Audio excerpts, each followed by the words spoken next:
আসসালামু আলাইকুম প্রিয় শিক্ষার্থীরা, কেমন আছো? আশা করি আল্লাহর রহমতে সবাই ভালো আছো। ধারাবাহিকভাবে আমি বোর্ড কোশ্চেনগুলো আপলোড করতেছি ইনশাল্লাহ। সো সবাই আমার জন্য দয়া করো যাতে বাকি সবগুলো ইনশাল্লাহ তোমাদের 2024-এর পরীক্ষার আগে যাতে সলভ করে দিতে পারি। ওকে, তো যাই হোক, প্রশ্নতে চলে যাই। আজকে ময়মনসিংহ বোর্ড 2023 প্রথম অধ্যায় নিয়ে আলোচনা করবো ইনশাল্লাহ। প্রথমে ক নম্বর প্রশ্ন হচ্ছে রোবোটিক্স কী।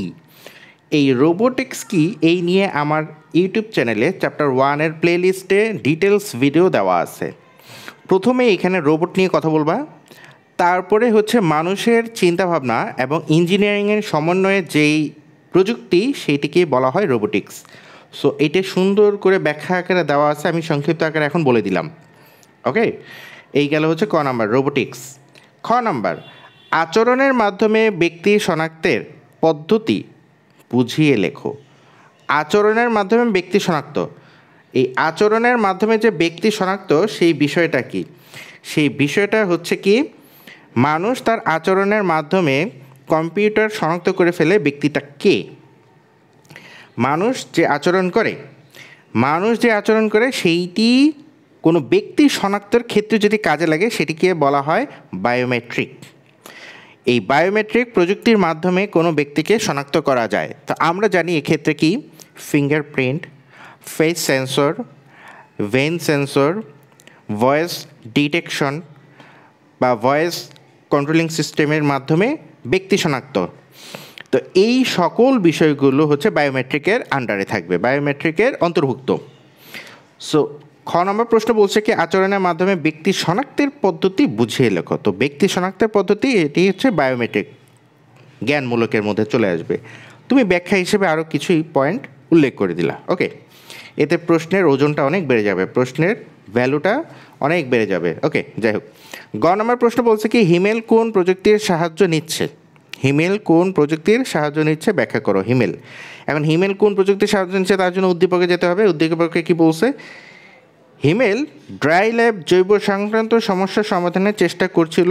একদিন তার বন্ধু তাকে একটি কক্ষে নিয়ে যায় এবং সেখানে তার মহাশূন্য ভ্রমণের অভিজ্ঞতা লাভ করলে। দ্বিতীয় অংশ যেটা বলছে মহাশূন্য ভ্রমণের অভিজ্ঞতা, সেটা হচ্ছে ভার্চুয়াল রিয়েলিটি, ভিআর।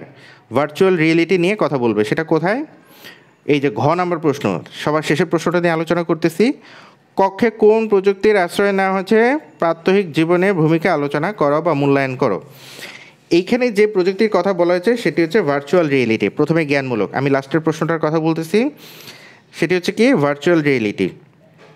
এই ভার্চুয়াল রিয়েলিটি নিয়ে আমার ইউটিউব চ্যানেলে ডিটেলস ভিডিও দেওয়া আছে, সেটিও দেখতে পারো। আচ্ছা, তো এখন প্রাত্যহিক জীবনে ভার্চুয়াল রিয়েলিটির যেমন গেমস তৈরি, ড্রাইভিং প্রশিক্ষণ, বিমান চালনা করা, ত্রিমাত্রিক বা 3 ডাইমেনশনে গ্রাফিক্স তৈরি করা, তারপরে হচ্ছে তোমার যে শহর আছে সেই শহরের ডেভেলপমেন্ট নিয়ে চিন্তাভাবনা করে। তার মানে 3 ডাইমেনশনে বাস্তবে ঘটে নাই সেই সকল জিনিসপত্রগুলো কাল্পনিকভাবে বাস্তবে নিয়ে এসে সেটিকে বাস্তবের অনুভূতি জাগানো বা অনুভূতি প্রয়োগ করা বা পরিবেশ তৈরি করা, কম্পিউটারের মাধ্যমে সেই পরিবেশ তৈরি করা হচ্ছে, কম্পিউটার প্রযুক্তির মাধ্যমে সেই পরিবেশ তৈরি করা হচ্ছে। এই সকল কিছুই হচ্ছে ভার্চুয়াল রিয়েলিটি, ভিআর, সংক্ষেপে নাম হচ্ছে ভিআর। ওকে, ডান। এই সকল কথাগুলো সুন্দর করে গুছায় লিখে দিবা, ইনশাল্লাহ ফুল মার্কস পেয়ে যাবা। আচ্ছা, গ নম্বর প্রশ্নটা কি বলছে? হিমেল কোন প্রযুক্তির সহায়তা নিচ্ছে ব্যাখ্যা করো।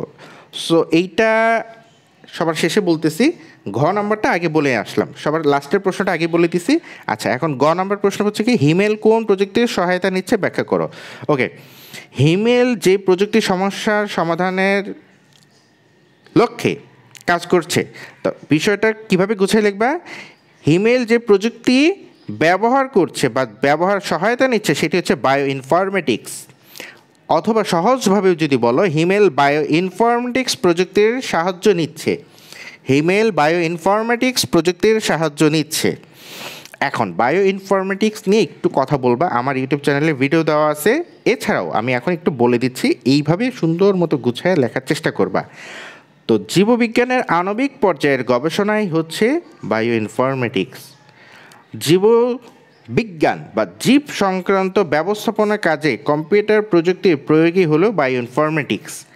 মানে মূল থিমটাকে একটু ঘুরাইয়া পেঁচাইয়া সুন্দর করে বোঝানোর চেষ্টা করবা, ঠিক আছে?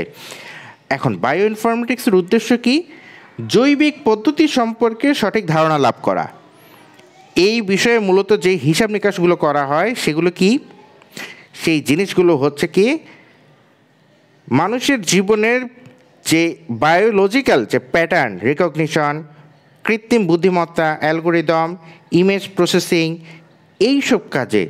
তারপর হচ্ছে 3 ডাইমেনশনের হিসাব নিকাশগুলোও এখানে করা হয়ে থাকে। মানুষের ডিএনএর যেসব বায়োলজিক্যাল পরিবর্তন হয় সেই সকল বিষয়গুলো বায়ো ইনফরমেটিক্সের অন্তর্ভুক্ত। এই সহজ বিষয়গুলো সুন্দর সহজ সাবলীলভাবে উল্লেখ করে দিয়ে দিবা ইনশাল্লাহ। মোটামুটি 1 পেজের মধ্যে কভার করে ফেলবা গ নাম্বারের জন্য।